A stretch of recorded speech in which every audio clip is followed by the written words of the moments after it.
convido a igreja a abrir a Bíblia em Apocalipse capítulo 12. Apocalipse capítulo 12. Vamos fazer a leitura? Diz assim a palavra do Senhor. Apareceu no céu um sinal extraordinário. Uma mulher vestida do sol, com a lua debaixo dos seus pés, uma coroa de 12 estrelas sobre a cabeça. Ela estava grávida e gritava de dor, pois estava para dar à luz. Então apareceu no céu outro sinal, um enorme dragão vermelho com 7 cabeças, 10 chifres, tendo sobre as cabeças 7 coroas. Sua cauda arrastou consigo um terço das estrelas do céu, lançando-as na terra. O dragão pôs-se diante da mulher que estava para dar à luz, para devorar o seu filho no momento em que nascesse. Ela deu à luz um filho, um homem que governará todas as nações com cetro de ferro.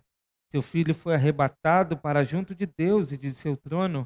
A mulher fugiu para o deserto, para um lugar que lhe havia sido preparado por Deus, para que ali a sustentassem durante 1260 dias.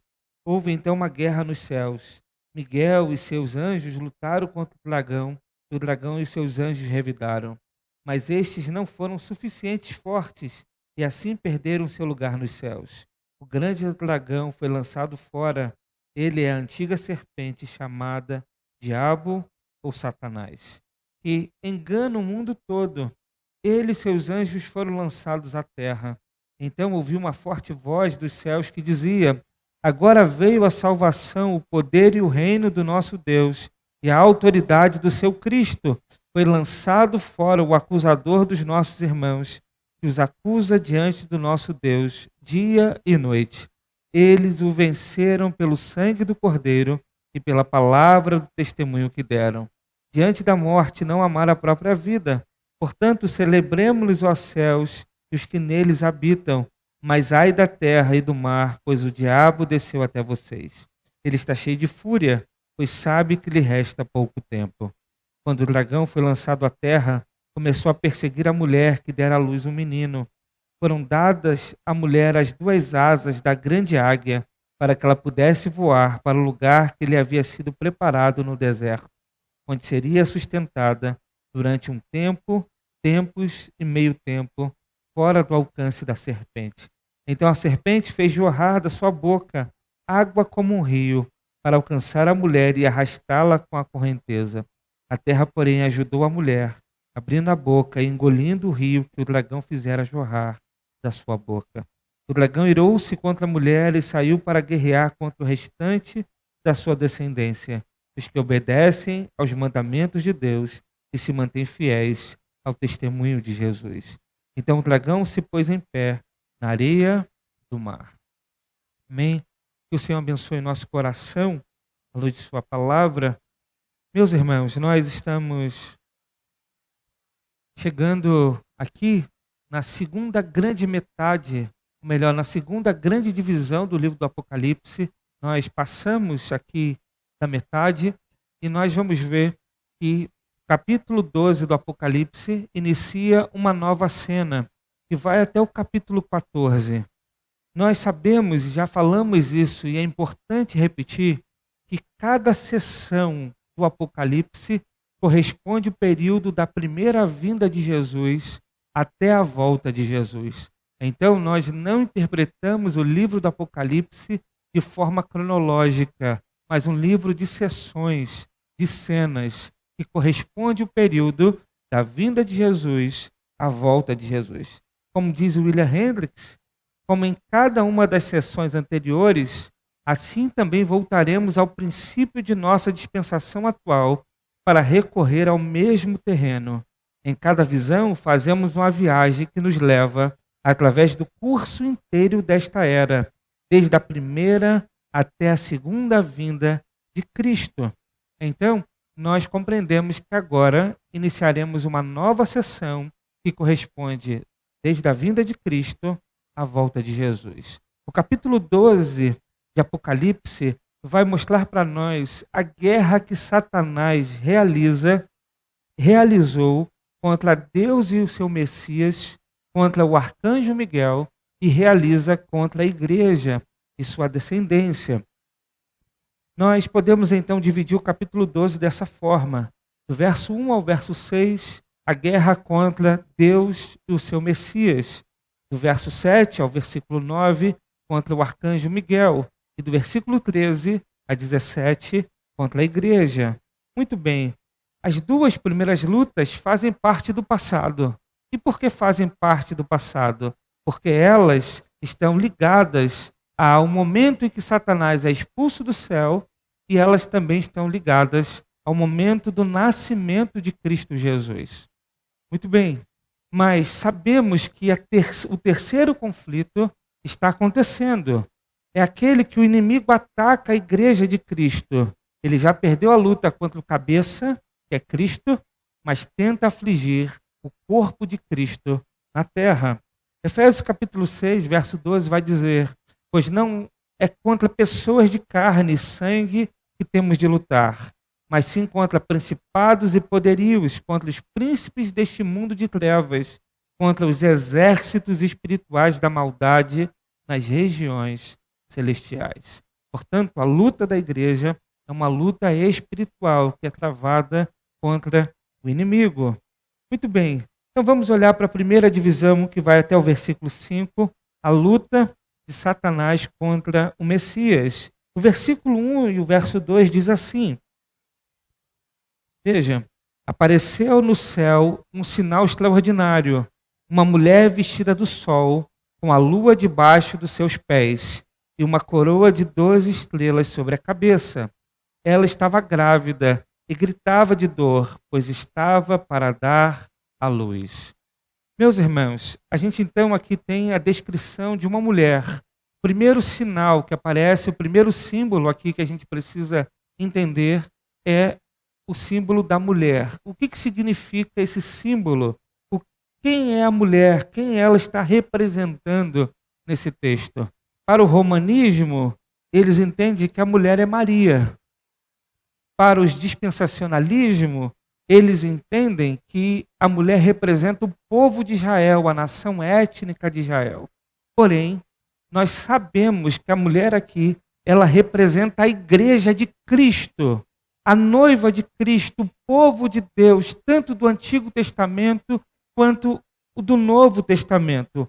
O povo representado pelos 12 apóstolos, mas também pelos 12 patriarcas. Aqui, esta mulher é um símbolo que representa a própria igreja.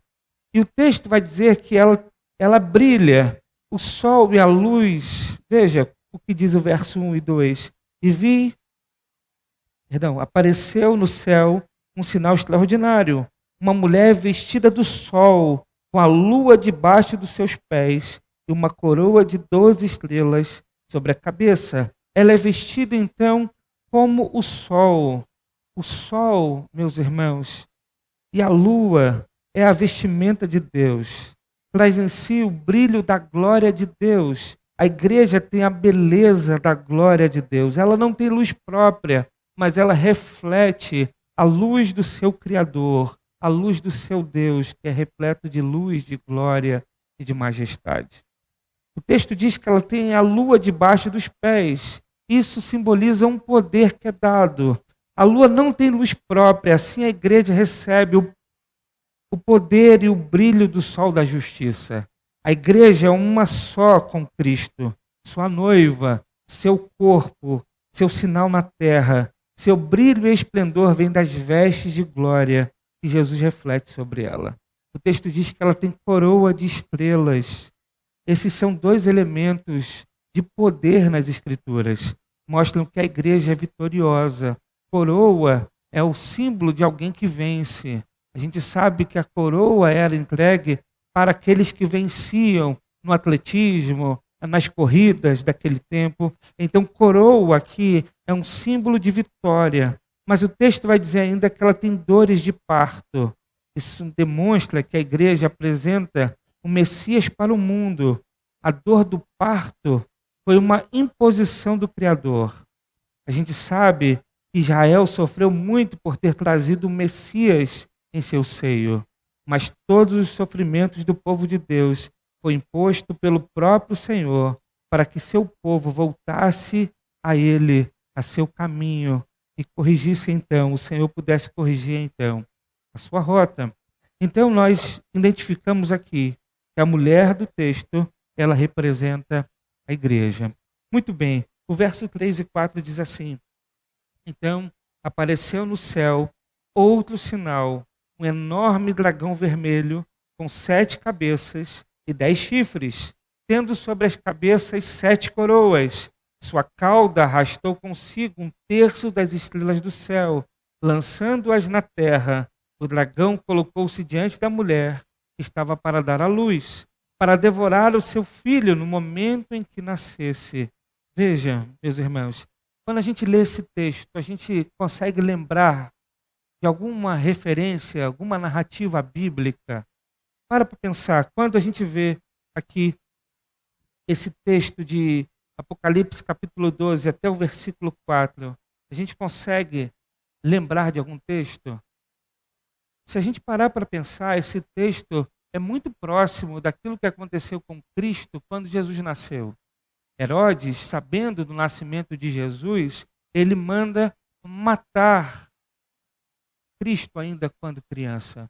E a gente sabe que o inimigo, desde o Antigo Testamento, trabalhou para que Cristo não viesse, para que a linhagem, a promessa que Deus fez de salvação que apontava para a vinda do Messias, fosse interrompida. Em várias ocasiões no Antigo Testamento, quase que a linhagem de Davi, por exemplo, foi extinta, porque uma vez extinta a linhagem de Davi, nós não teríamos a promessa sendo concluída. Satanás sempre lutou para impedir que o Messias viesse ao mundo. João está se referindo aqui, meus irmãos, veja, ele está se referindo então a essa luta que Satanás trava contra o Messias, luta contra o nascimento do Messias, ele tenta impedir a vinda do Messias. O verso de número 3 diz: apareceu no céu outro sinal, enorme dragão vermelho.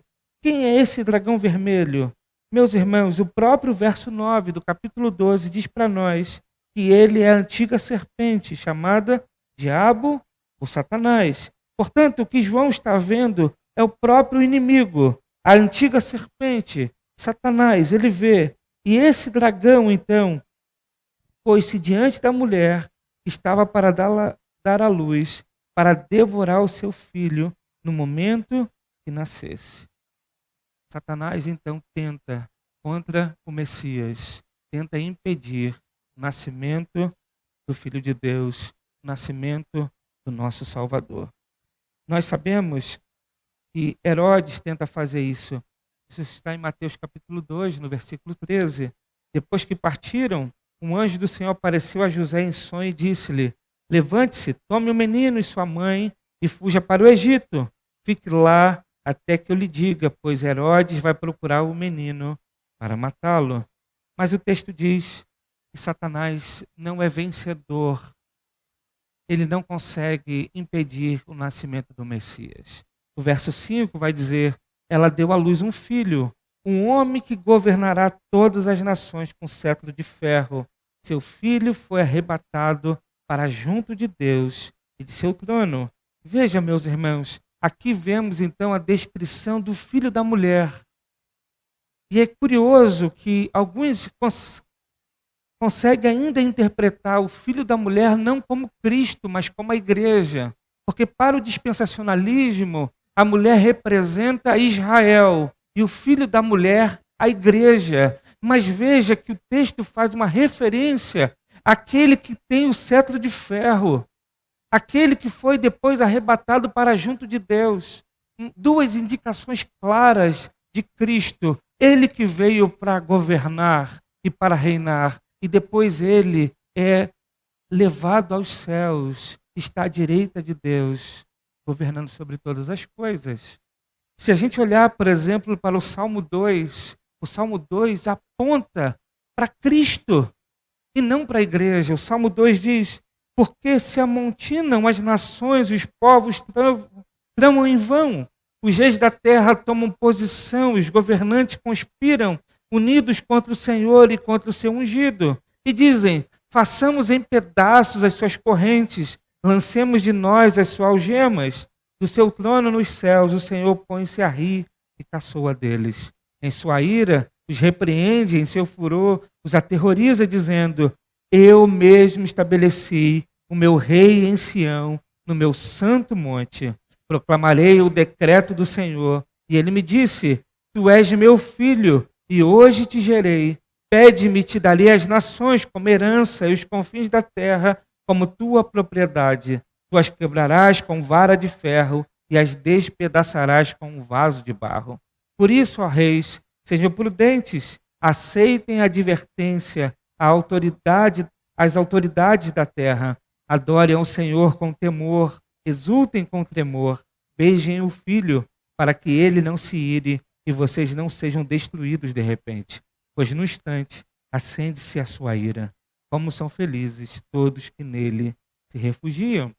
Portanto, o Filho aqui é um símbolo que representa Cristo. Cristo nasceu, ele veio ao mundo, ele cumpriu o propósito de redenção do Pai, ele morreu em nosso lugar na cruz, ele ressuscitou o terceiro dia, a Bíblia diz que depois ele subiu aos céus. O texto então diz que ele, Cristo, é que reina, Cristo que é o rei prometido, Cristo era aquele que viria para assumir o trono prometido da dinastia de Davi. O texto está falando de Cristo, é ele que domina as nações. Essa é uma prerrogativa espiritual e só é dada a Cristo nas Escrituras. Se a gente ler Filipenses capítulo 2, verso 9 a 11, o texto vai dizer: por isso Deus também o exaltou com soberania e lhe deu o nome que está acima de qualquer outro nome, para que o nome de Jesus se dobre todo o joelho dos que estão nos céus, na terra e debaixo da terra, e toda língua confesse que Jesus Cristo é o Senhor, para a glória de Deus Pai. Nós sabemos que Cristo, depois da sua humilhação, veio a sua exaltação. Cristo voltou aos céus e recebeu de volta a glória que tinha antes do mundo existir. Muito bem, então, meus irmãos, o texto vai dizer ainda que no verso 6 que a mulher fugiu para o deserto, para um lugar que lhe havia sido preparado por Deus, para que ali sustentassem durante 1260 dias. Veja, o texto fala então que o Messias não foi impedido de nascer, ele veio ao mundo e depois subiu aos céus.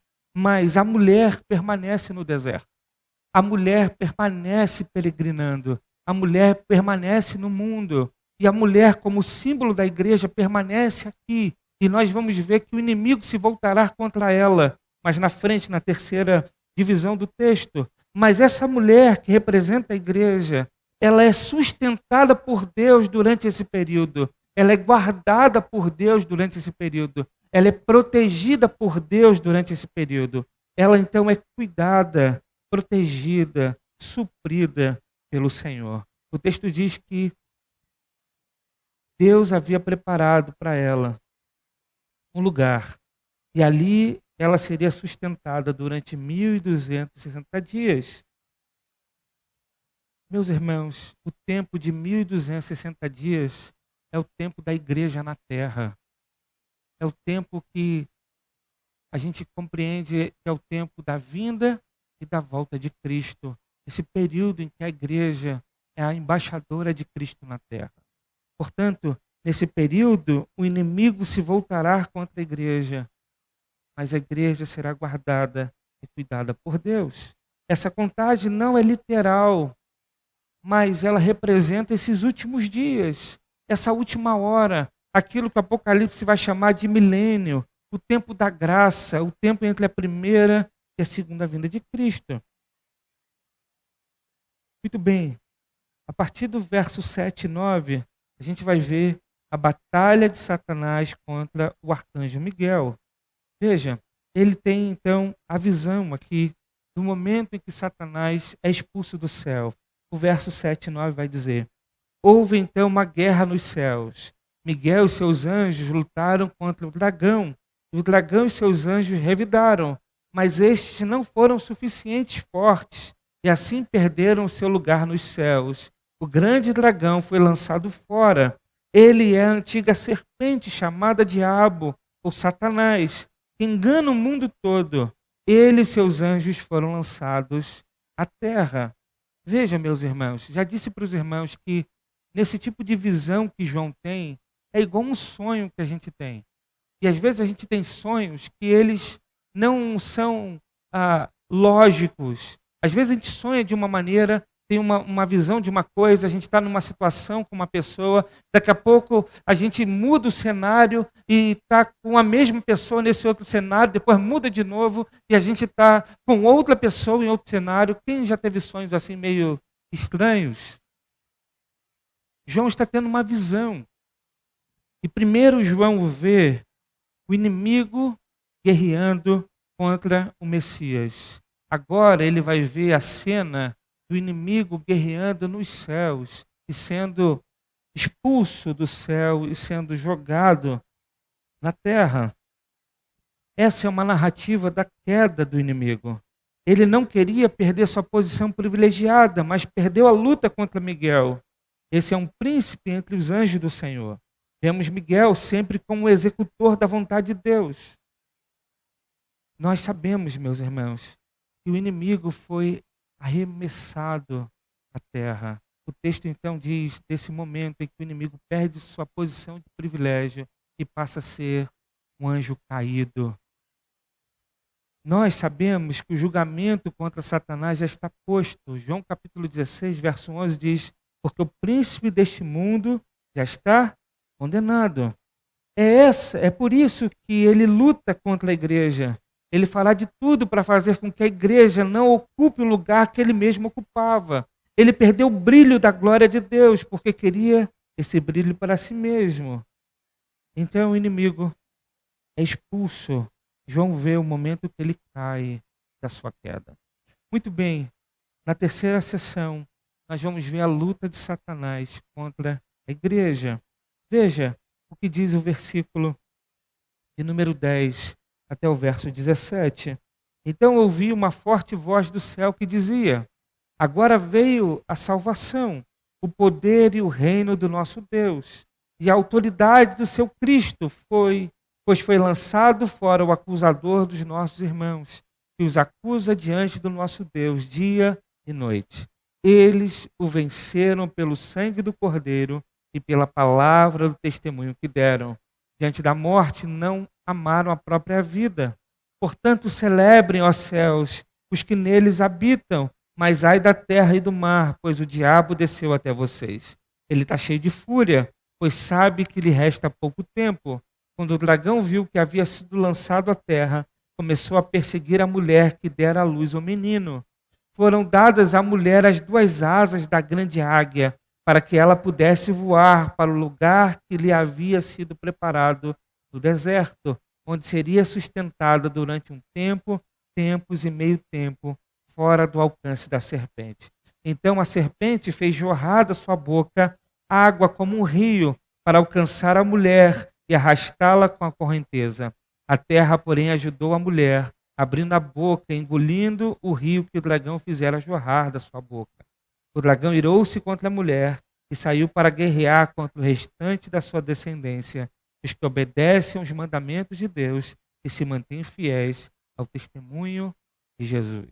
Veja que interessante, João está vendo a cena do dragão lutando contra a mulher no nascimento do Messias. E aí ele tem a visão da queda do inimigo, e aí ele volta para o ponto da visão anterior, quando a mulher está sendo perseguida por Satanás.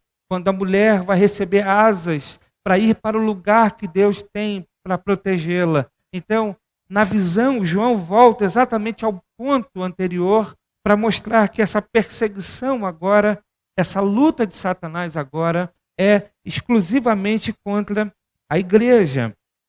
E veja que interessante, o texto vai dizer lá no versículo 17, veja, o texto vai dizer que o dragão irou-se contra a mulher e saiu para guerrear contra o restante da sua descendência. E aí ele vai dizer quem é essa descendência. os que obedecem os mandamentos de Deus e se mantêm fiéis ao testemunho de Jesus. Então, o texto mostra para nós que esse símbolo se refere à igreja, aos cristãos, aqueles que mantêm-se fiéis ao testemunho de Jesus, aqueles que obedecem aos mandamentos.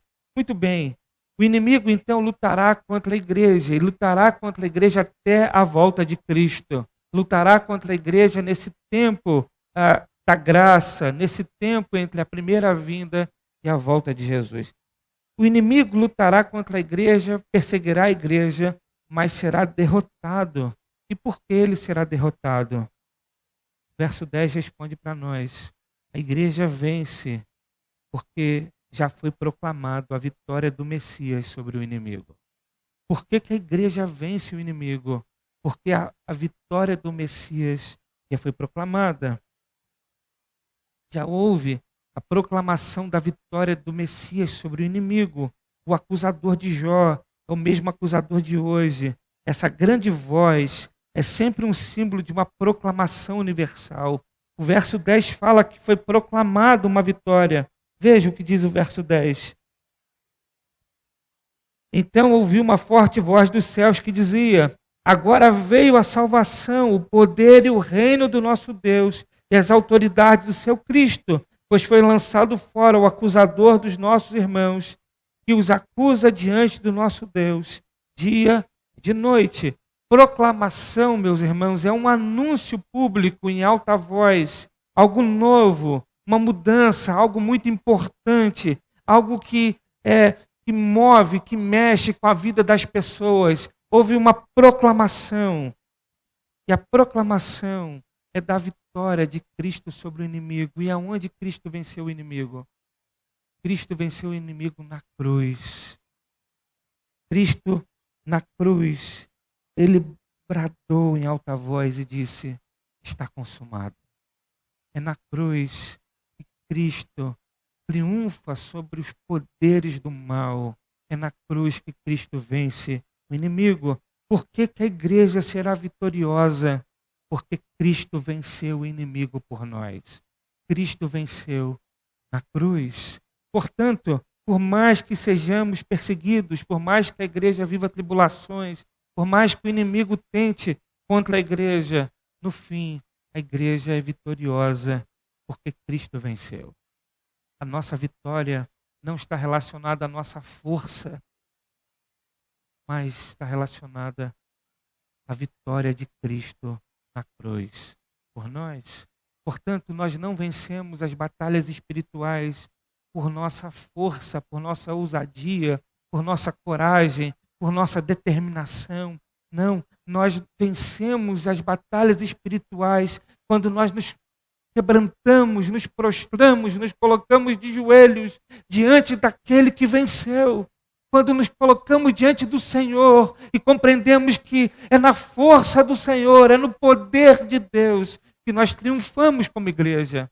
Portanto, nós devemos buscar a Cristo e depender de Cristo para vencermos as batalhas que nós lutamos ainda hoje e lutaremos até a volta de Cristo.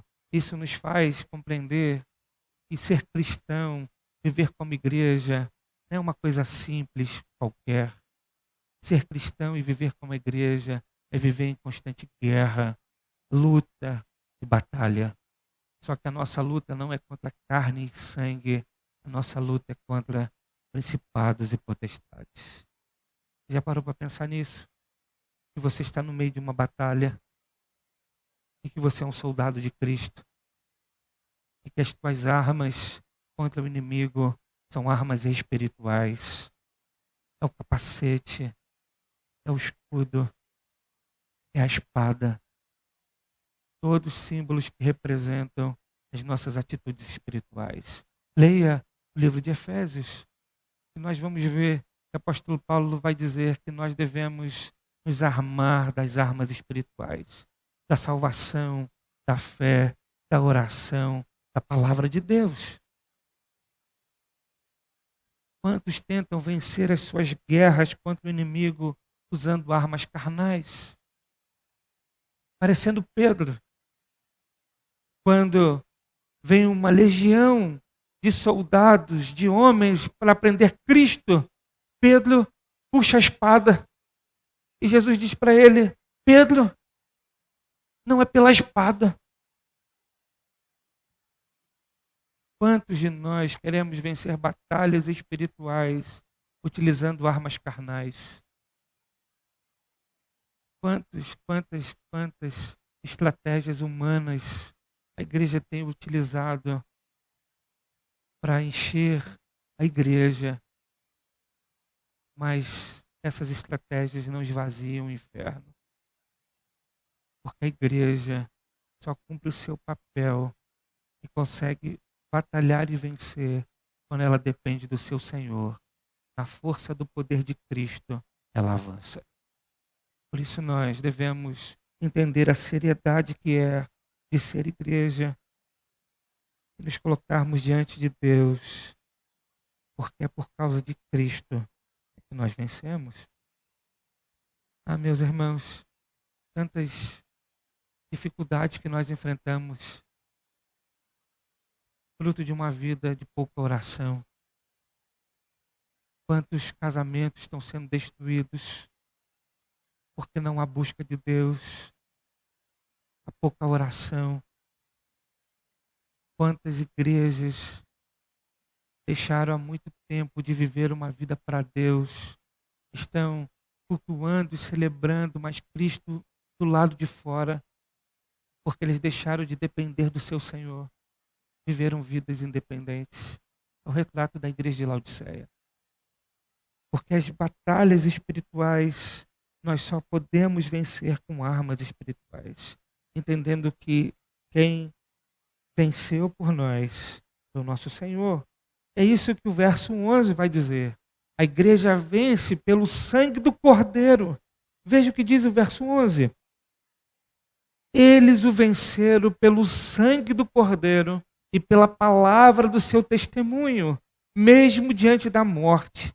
Não amaram a própria vida. O texto vai dizer então que a vitória é pelo sangue do Cordeiro, veja, pela palavra do testemunho e pelo amor a Deus, um amor que é maior do que o amor pela própria vida.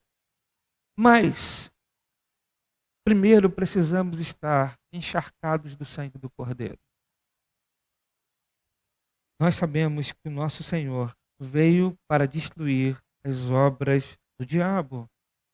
Efésios capítulo 1, verso 7 diz: nele temos a redenção, o perdão dos nossos pecados pelo seu sangue, segundo a riqueza da sua graça.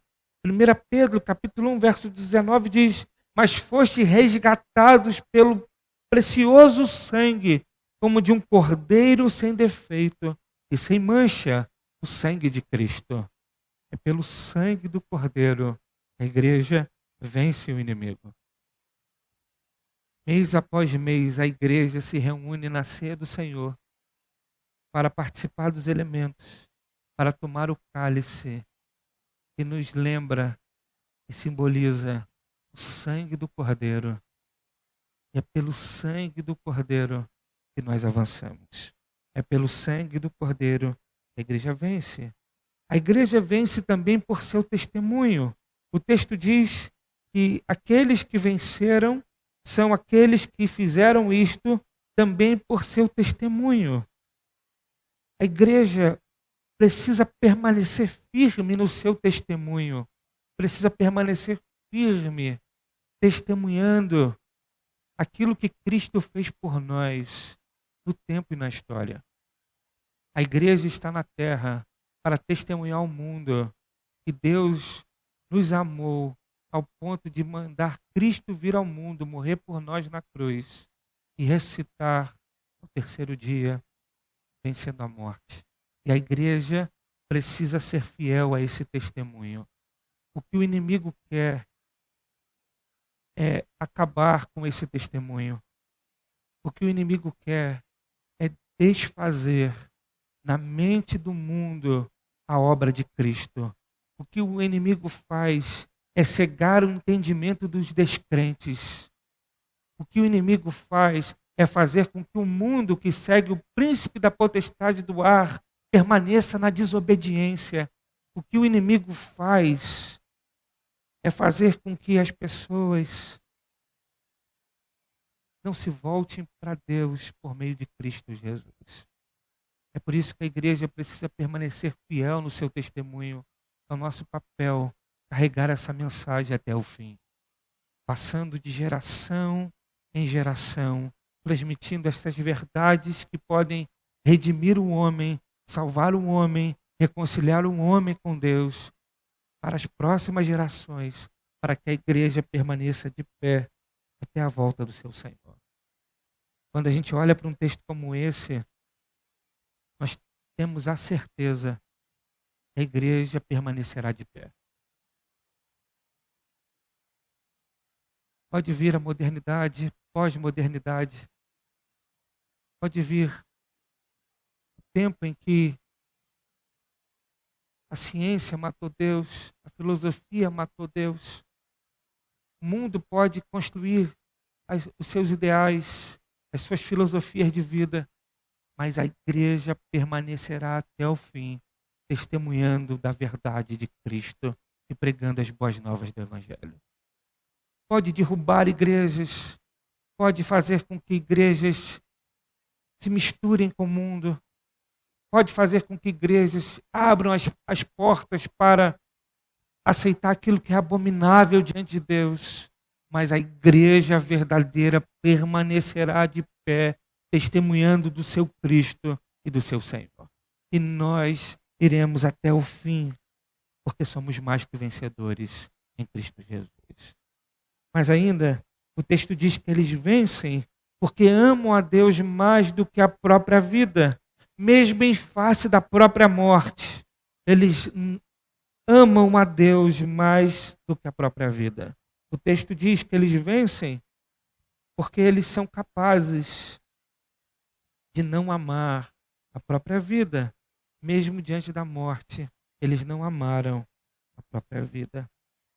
A igreja testemunha do seu Senhor. É uma igreja que morre todo dia para si mesmo, para viver para Deus, para a glória de Cristo. Uma igreja que aprende a morrer para si mesmo a cada dia, estará preparada para o momento em que, se for necessário, se entregar para o martírio, ela se entregará, porque ela amará mais o seu Deus do que a sua própria vida. A gente às vezes pensa assim, mas se isso acontecer comigo, será que eu vou estar preparado para isso? Será que eu não vou negar o meu Senhor? Essa preparação começa hoje. Começa agora, quando a gente começa a carregar a nossa cruz, a negar a nós mesmos e a viver para o nosso Senhor. A cada dia nós precisamos viver morrendo para nós mesmos e vivendo para Cristo. A nossa batalha é diária, ela é permanente, e a nossa batalha é de morte de nós mesmos. Se nós não morrermos para nós mesmos diariamente, o dia que nós estivermos diante de um perigo de morte física, talvez nós negaremos o nosso Senhor. Portanto, se prepare hoje, se prepare agora, negando-se a si mesmo para viver para o seu Senhor. A igreja vence porque ela não ama a sua própria vida mais do que ama o seu Senhor. O verso 12 diz: portanto, celebrem, ó céus, e os que neles habitam, mas ai da terra, do mar, pois o diabo desceu até vocês, e ele está cheio de fúria, pois sabe que lhe resta pouco tempo. O texto então está mostrando para nós que o inimigo está irado por duas razões. Ele foi expulso do céu e ele tem pouco tempo. E ainda, ele sabe que foi derrotado pelo Messias. O inimigo está irado. O verso 13 vai dizer: quando o dragão viu que havia sido lançado à terra, começou a perseguir a mulher que dera à luz um menino. Esse versículo, veja como ele é repleto de simbolismo. O dragão é o símbolo de Satanás, a mulher, a igreja, o filho desta mulher, Cristo. Sem poder tocar o Senhor exaltado no céu, porque na visão João vê que Jesus foi exaltado ao céu. O diabo na terra busca destruir a igreja, o corpo de Cristo. Jesus e seus seguidores são um corpo, como Saulo aprende quando Jesus lhe pergunta: por que me persegues? Vocês lembram que Paulo perseguia a igreja de Cristo? E quando ele encontra com Cristo, o que Cristo diz para ele? Por que você me persegue? Porque perseguir a igreja é perseguir o Senhor da igreja. Perseguir o corpo é perseguir a cabeça da igreja. Não há como perseguir a igreja sem também perseguir o Senhor da igreja. Se Satanás não tem poder para atacar a Cristo, ele descarrega sua ira sobre seus seguidores. Ele persegue os cristãos, como é evidente não apenas em todos os séculos da história, mas também é evidente hoje. O inimigo permanece perseguindo a igreja. Ele faz isso porque ele persegue o Senhor da igreja. Veja, às vezes as pessoas não se dão conta quando falam mal da igreja. Elas não param para pensar. Elas falam mal da igreja onde Cristo é o Senhor. Sabe aquela ideia que a gente já falou algumas vezes, de alguém que diz: não, eu amo o noivo, mas eu detesto a noiva. Eu quero cabeça, mas eu não quero o corpo. Sabe aquela ideia que muitos dizem: não, eu quero Deus, eu creio em Deus, eu vou servir a Deus, eu vou viver da melhor maneira possível para Deus, mas eu não quero saber da igreja. A igreja eu não quero saber, porque a igreja é composta de hipócritas, sim, mas hipócritas marcados pelo sangue de Cristo. A igreja é repleta de pecadores, sim, pecadores lavados e remidos pelo sangue de Jesus. E muitos dizem: eu não quero saber da igreja. Eu quero o meu Senhor. Eu quero ter o meu Senhor na minha casa. Eu quero ter o meu Senhor na minha comunhão diária, na minha oração, na minha leitura bíblica. Não há como desassociar Cristo e a igreja. Ou a gente tem um pacote completo, ou a gente não tem Cristo. Portanto, o inimigo sabe disso. E o que o inimigo faz é nos tirar da igreja. Porque quando ele nos tira da igreja, ele nos afasta do nosso Senhor. Porque não há como estar próximo de Cristo longe da igreja. Ou estamos na igreja, ou não estamos com Cristo. O inimigo sabe disso. Mas o texto ainda vai dizer no verso 14 que, embora o inimigo faça isso tudo, a mulher é dada asas. Veja, foram dadas à mulher as duas asas da grande águia para que ela pudesse voar para o lugar que lhe havia sido preparado no deserto, onde seria sustentada durante um tempo, tempos e meio tempo, fora do alcance da serpente. Então a serpente fez jorrar da sua boca água, como um rio, para alcançar a mulher e arrastá-la com a correnteza.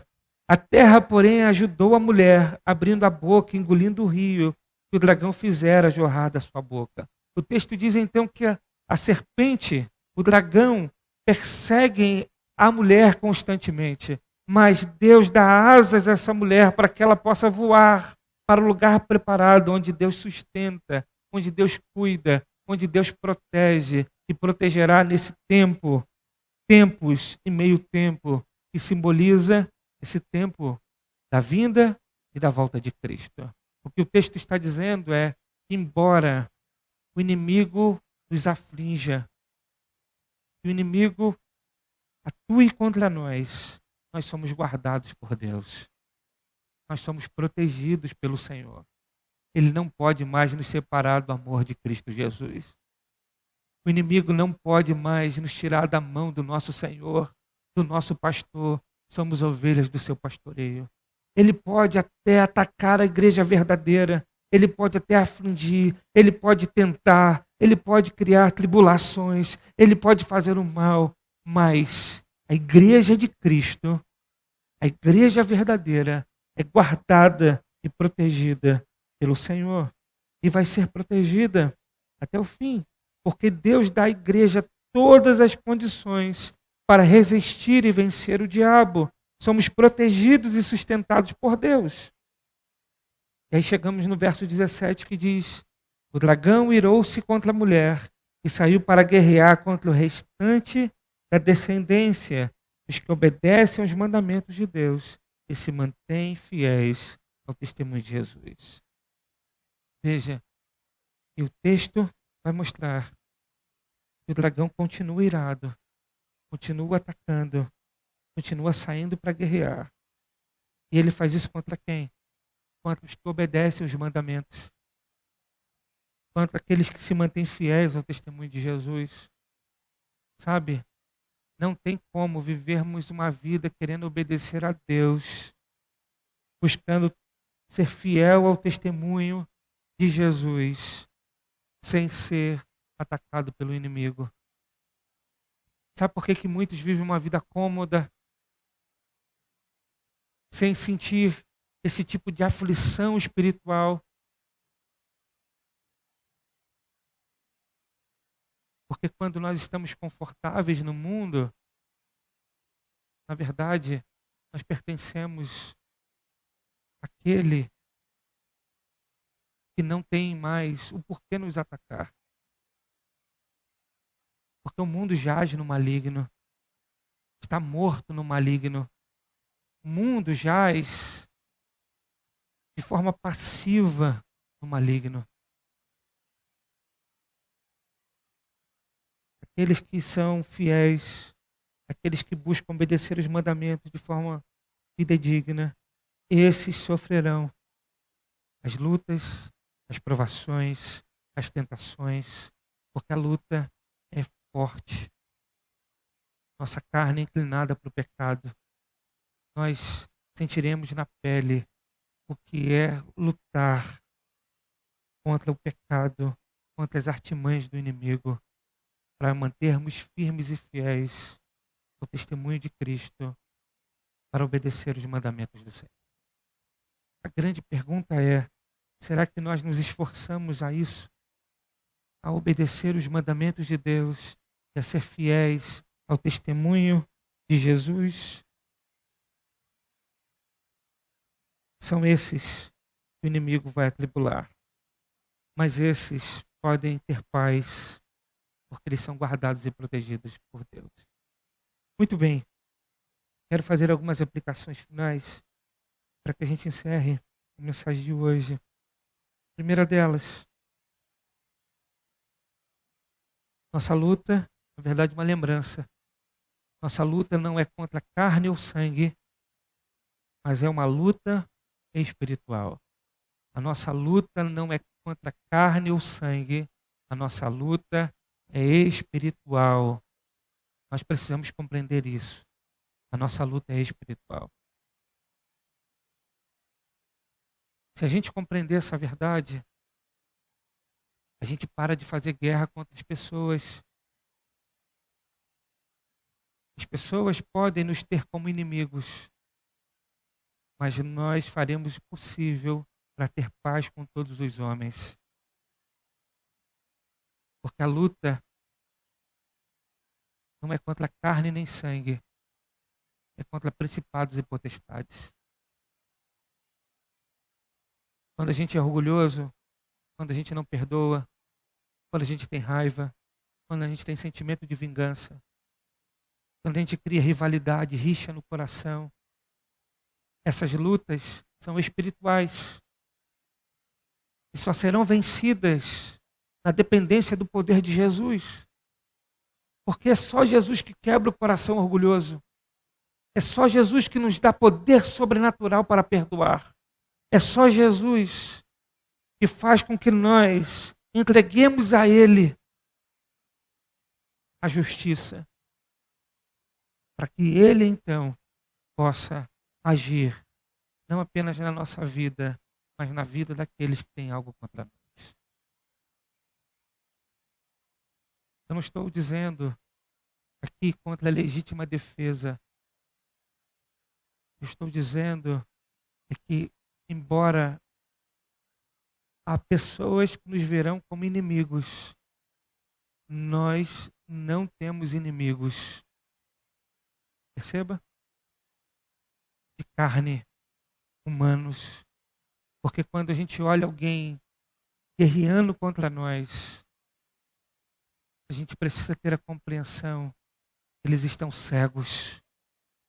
Porque o inimigo cegou o entendimento.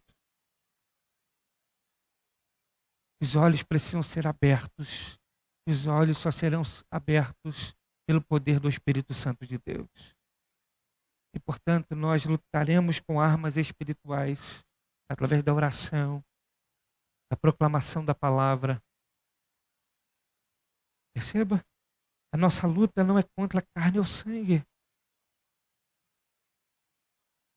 Talvez a tua tribulação, a tua dificuldade ainda permanece porque você não tem lutado com armas espirituais. Você ainda não tem lutado em oração. Sabe aquela coisa assim? Mas pastor, eu não consigo perdoar tal pessoa. Quantas vezes você já parou para orar por essa pessoa? A se colocar de joelho com toda a sinceridade do teu coração e dizer, Senhor, eu não tenho força para isso, mas eu sei que eu preciso perdoar porque o Senhor me perdoou. Quantas vezes nós já fizemos isso? Quantas vezes aqueles que vivem crises no casamento se colocam de joelhos diante do Senhor e dizem, Senhor, eu não tenho suportado essa situação, mas eu sei que preciso agradar o Senhor mais do que a mim mesmo. Portanto, entrego essa situação em tuas mãos. Quantos aqueles que estão passando por lutas financeiras, com dificuldades, colocam de fato o joelho no chão e dizem, Senhor, o Senhor é o Deus de toda a providência. O Senhor disse que eu poderia descansar em Ti, porque todas as coisas que fossem necessárias para a manutenção da minha vida, o Senhor daria. Quantos colocam o joelho diante do Senhor e lutam essas batalhas de forma espiritual? Essa é a grande questão. Como é que nós temos lutado as nossas batalhas? Sabe, como é que a gente lida com aquele patrão que nos persegue? Como é que a gente lida com isso? Em oração. Como é que a gente lida com aquele professor da faculdade que sabe que a gente é crente e tenta nos perseguir? Em oração, em testemunho cristão, vencendo o mal com o bem. Nossa vitória ela começa exatamente quando a gente começa a compreender que as nossas lutas são espirituais.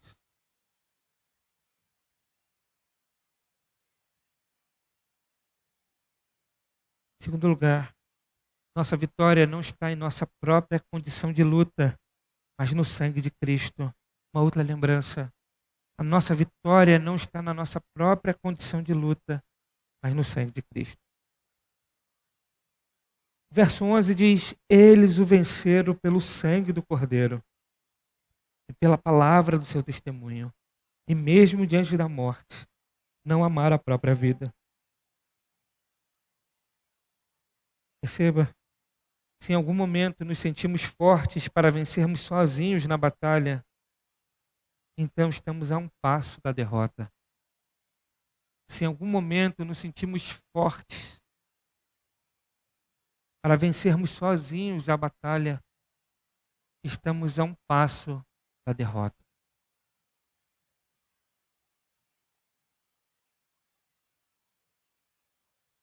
Será que você tem lutado ao lado de Jesus? Será que você tem dependido de Jesus?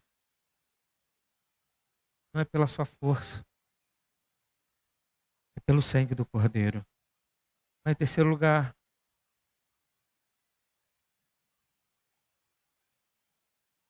em todos os momentos, até nos mais difíceis, creia que Deus deseja te tomar em suas asas, dando a você a certeza de seu cuidado. Em todos os momentos, até nos mais difíceis, até nos momentos de perda, de luto, de escassez, de tristeza, creia que Deus deseja te tomar em suas asas, dando a você a certeza de seu cuidado. Isaías 40, versículo 31 diz: mas os que esperam no Senhor renovarão as suas forças, subirão com asas como águias, correrão e não se cansarão, andarão e não se fadigarão. Precisamos esperar no Senhor, porque é o Senhor que renova as nossas forças. Ele nos dará asas e subiremos como águias e voaremos para o lugar do cuidado do Senhor. E o lugar do cuidado do Senhor é em sua presença. É debaixo da sombra da cruz. É experimentando o doce cuidado daquele que nos amou e por meio do seu Filho nos adotou para vivermos com Ele para toda uma eternidade. Portanto, sempre traga isso na tua mente. Mesmo que hoje os dias estejam maravilhosos, mas pode ser que um dia venha tempos difíceis. E quando isso acontecer, creia que Deus deseja te tomar em suas asas, dando a você a certeza de seu cuidado. Que Deus nos abençoe.